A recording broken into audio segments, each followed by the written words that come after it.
quan agafo un altre servei de radiotaxi. Igual per fora, però diferent per dins. Així és el taxi del Mariano. Fa 10 anys que sota el nom de Taxi Anarquia, bon dia. enfoca les seves carreres d'una altra manera.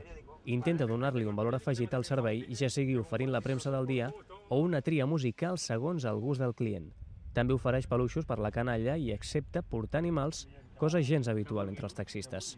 Diu que sempre tracta els clients com si fossin els seus germans. Jo treballo així, he agafat, diguem, aquest camí perquè no m'identifico en camins de lluita més escabrosos i vull resistir d'alguna mena davant de la injustícia. I treballo així, amb bona cara. Vull dir, bona cara contra les injustícies, perquè a vegades la mala llet és com es diu, és peor el remedio que la enfermedad. L'ideal anarquista és el que recull millor la seva forma d'actuar, però tampoc vol entrar en el camp polític i estudia ara canviar-se el nom. Es regeix per valors com la fraternitat, l'autogestió i la solidaritat, que aplica també, per exemple, fent viatges gratuïts en casos d'emergència.